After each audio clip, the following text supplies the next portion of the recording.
Hey everybody, it's Phil Strerzullo from Select Software Reviews, back with Whiteboard Wednesdays. Today we're going to talk about the finance behind some of the HR tech acquisitions and venture capital headlines that we've seen recently, specifically looking at the peakon workday acquisition that happened a couple weeks ago for $700 million. The point of this video is to provide you with frameworks that you can use to understand headlines that you see. All the information I'm going to talk about today is stuff that I got on the internet. It's all public. I'm not an insider, especially not because Workday is a publicly traded company. I'm just going to show you how I think about this stuff so that you can be smarter the next time you see a headline and interpreting what actually happened here. Okay, so let's look at peakon's fundraising history first off. They raised about $68 million worth of venture capital from 2016 through 2019. They did a $4 million Series A. The last round was $35 million Series D.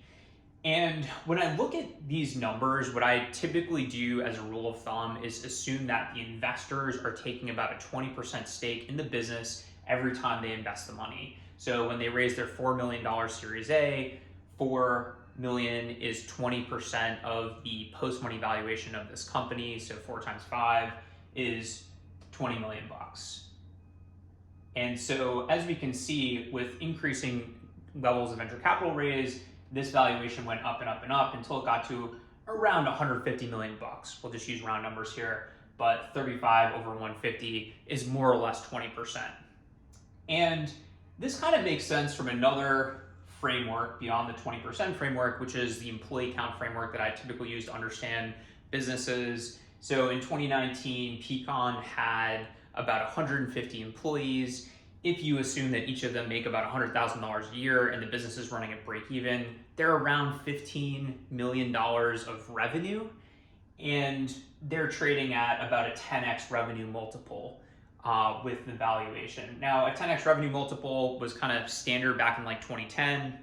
Now, for a really great SaaS business, you're gonna see more like 20x revenue multiples, 50x revenue multiples for the best businesses.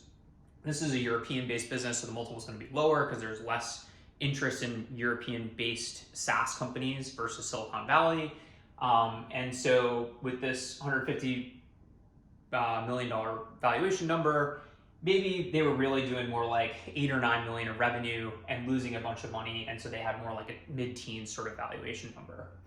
And then Workday comes along and buys them for $700 million, which is obviously a massive step up here, and it's so big it won't even fit on this graph. So that's kind of like the peakon story of their funding, probably what their valuation was, probably kind of what their revenue numbers were.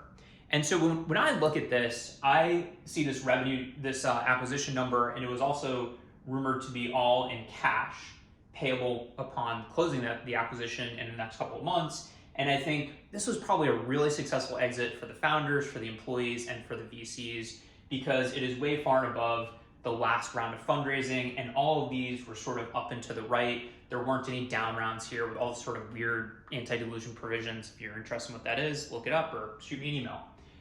Okay, so why did Workday do this? A lot of people, when they see M&A, they come up with these like crazy reasons why a company bought XYZ. Workday, I believe, is a pretty smart allocator of capital and strategic business. And so what they do is they have sort of this amazing brand of trust in the enterprise, and they've used it to sell financial management, ETS, HRIS, all these other products. And so now they have another pretty awesome product that fits in with the trends of today. If you don't know peakon, it's this performance management, employee engagement tool that is hyper relevant in a world of remote work. It's also riding a lot of really interesting trends that we're seeing in HR tech around more strategic people operations groups. And so now their salesperson that maybe sells somebody in HRIS, maybe sells them in ATS, can also now be like, hey, and by the way, we also have this really awesome new tool. And all of a sudden, the salesperson that makes $200,000 a year gets paid $205,000 a year, but they've sold another $100,000 worth of stuff, and Workday's super happy about it.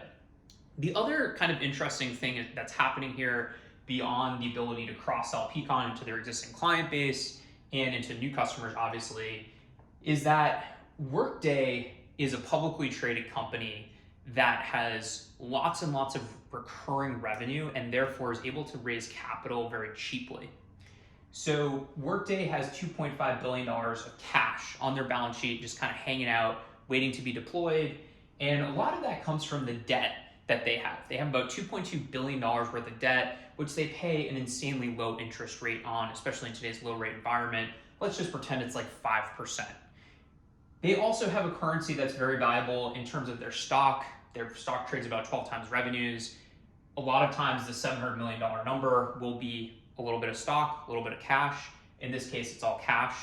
And we can actually kind of think about why that is, because Peakon probably trades at a higher multiple of revenues. That's kind of another aside. If you're interested, shoot me an email. But basically what they're doing is they're taking money that they pay 5% on, and they're going to Peakon and they're like, hey, you guys had to give up 20% of your equity to get this $35 million.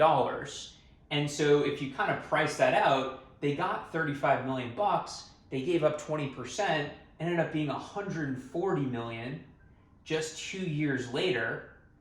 And so your cost of capital is like well over 100%.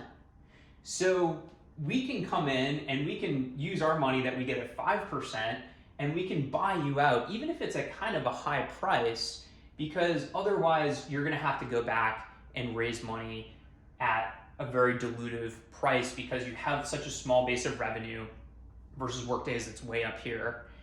And the other thing that's kind of going on here is that our sales rep can sell a lot more stuff, and they can sell it faster because we have this Workday brand.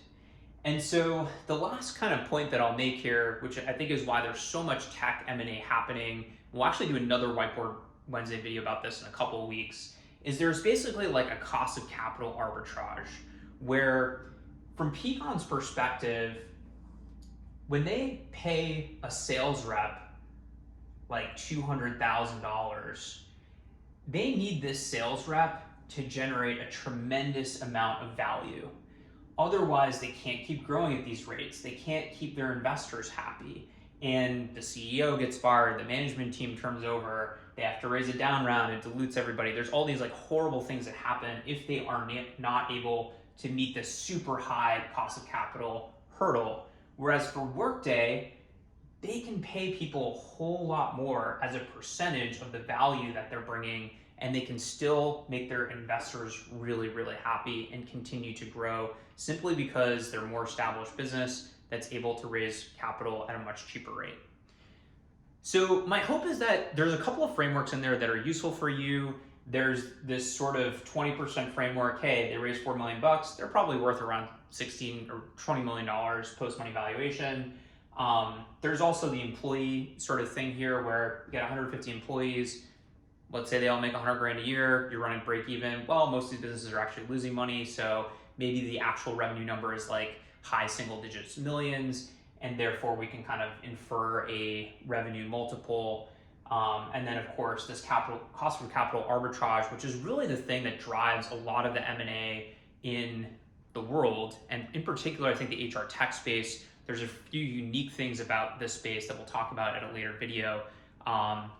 The last thing here is that there's like a really compelling spreadsheet rationale for buying a company that you can cross-sell. And then there's this sort of non-spreadsheet thing, which is this business is riding a lot of trends. It's very much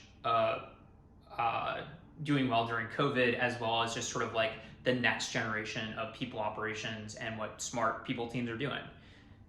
Okay, Phil Struzula from Select Software Reviews. Thanks for checking out Whiteboard Wednesdays. Seriously, if you have questions, look me up on LinkedIn, shoot me an email. Would love to hear from you.